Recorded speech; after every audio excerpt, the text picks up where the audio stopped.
Menjelang pelaksanaan pemilu, Menteri Pertahanan Ria Mizar Riyakudu menghimbau untuk seluruh jajaran TNI dan Polri untuk selalu bersikap netral tanpa mendukung dan terlibat politik.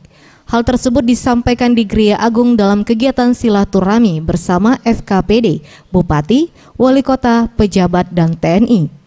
Menurutnya TNI dan Polri bertugas mendamaikan serta menjaga ketertiban selama proses pelaksanaan pemilu selesai. Sanksi tegas akan diberlakukan bagi yang kedapatan terlibat politik. Di mana-mana saya sampaikan, nggak boleh itu. Kalau ketahuan itu pecat. Ya. Kita harus mendamaikan, harus meredam. Kalau kita ikut-ikutan berarti kan nggak ikut meredam. Ya, nggak boleh. Kalau keluarga yang memilih silakan.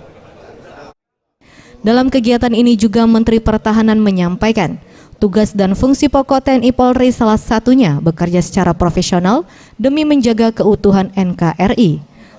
Tim Liputan Sriwijaya TV.